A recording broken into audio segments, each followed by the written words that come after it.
Hey everyone, welcome back to Creative Director Studio. Creative Director Studio is the place to stay inspired and stay motivated to take your creative career to the next level. We're super glad to have you in today's video. And today we're talking about the value that a creative director brings to the table. What makes you stand out and draw attention to yourself as the leader of a creative team? So if you're watching today and you're, a junior creative, maybe you're a mid-level creative in your career, you're a designer, you're doing a lot of making of creative work, or maybe you're a freelancer and you're working by yourself and you're doing very much the same, but you have these visions that you want to one day become a creative director and lead a team in an organization. This video is for you.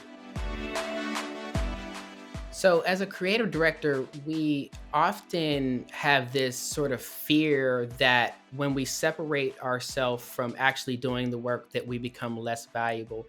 And honestly, I've learned that is the exact opposite. And so, today we're going to talk about the value of a creative director. And we have three easy ways to see that value and things that you can apply to your work right now and today. The first point we want to talk about is being a good communicator. So, Corey, we talk about a lot of these themes Yeah. on the channel, and communication is really key to being a creative and making designs or creating content or whatever you're doing as a creative.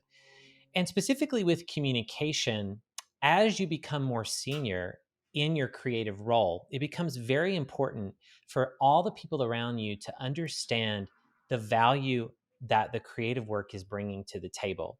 Because usually, when you're working in a junior or mid level career job, you're probably speaking to other creative people or you're collaborating with other creative people on the side. The idea is you all understand what a good design brings to the table. You may take that for granted, and you may not even have the words to describe why a great visual design solution is going to speak to a client, help a company make more money, help someone take action or buy on something or buy a product.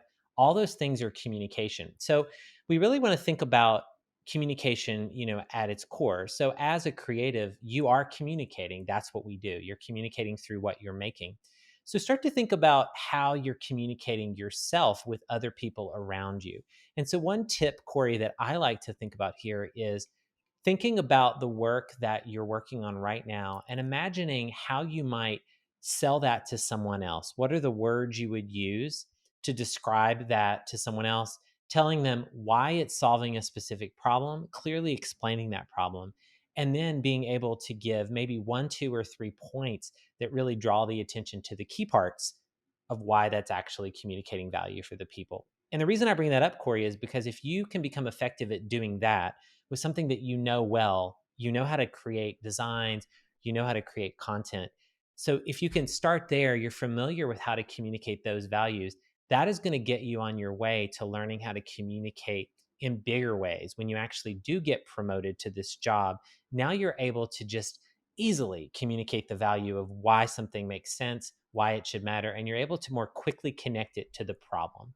So, one thing, Corey, I want to say about this point before we look at the next one is that is what it's all about. We're solving problems for people, and creative directors need to understand that very clearly, know exactly what problem that you're trying to solve and be able to communicate that to people.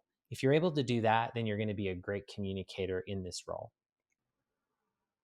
Okay, before we get into tip number two, I want you to go ahead and like and subscribe because we do not want you to miss out on any of the great content we have ahead because we got a lot of great things to talk about.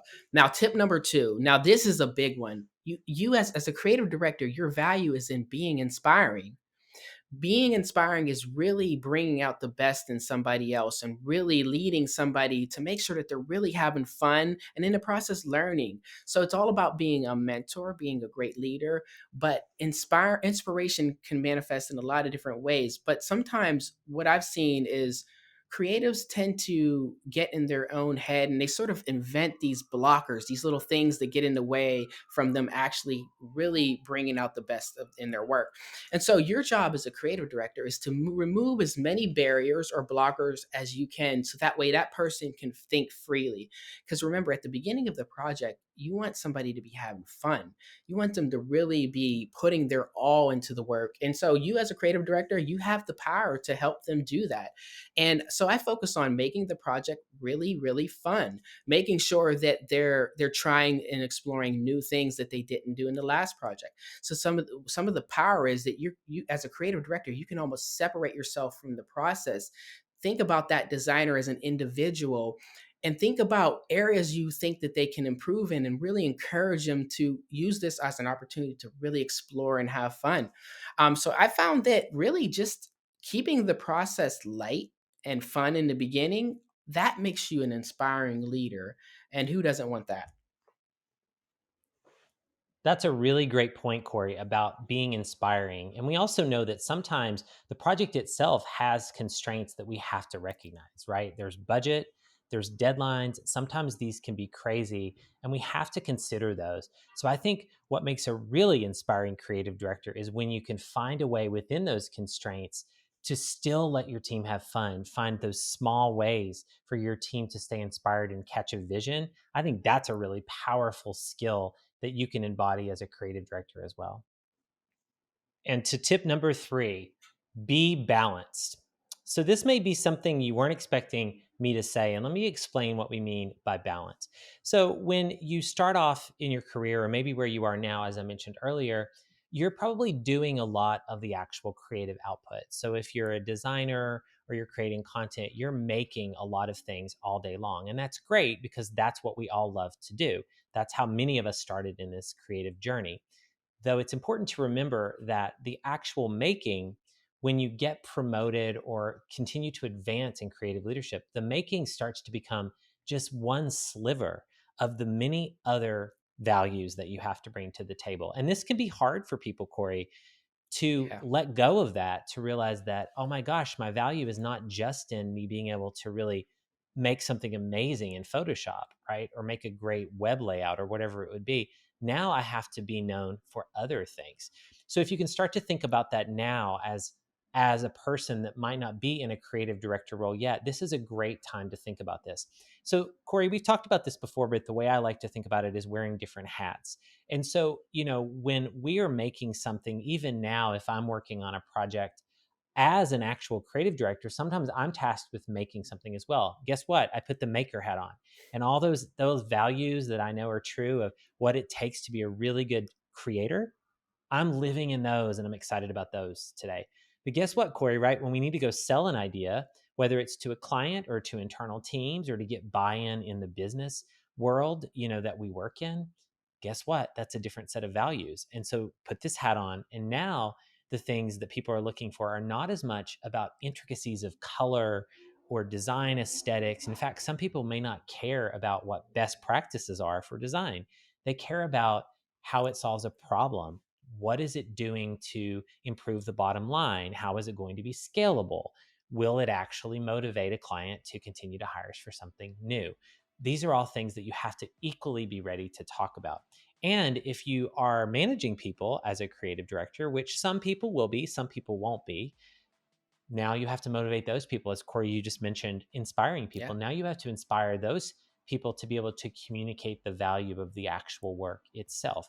So the way that I think about that is it's this ecosystem that lives around the thing that you're making. It's kind of in the middle, and it's the product, if you will, but all the stuff around it, this whole orbit of things, that's what really takes the creative work and puts it, into motion, because then you're able to communicate about it, Corey, as I mentioned, and then Corey, you mentioned inspiration, and then now we're able to know when to actually do which thing. And I think that balance is something that's key, and you can start learning now. So as you can see, value is much more layered than you really think. And if you're somebody who is really wondering what you can do to become a better creative director and how you can really be valuable, well, focus on these 3 things. It's just that simple. Those 3 things will make you a better creative director, and you will truly be bringing value to your team's process. Now, I want you all to like, subscribe, because we got a lot of great conversations ahead. But another thing is, if you have questions or if there's something that we didn't cover today that you would love for us to talk about, go ahead and drop us a comment, because Joey and I do we do check those comments and we will respond. And so that's where we're at if you need us. Until next time, take it easy.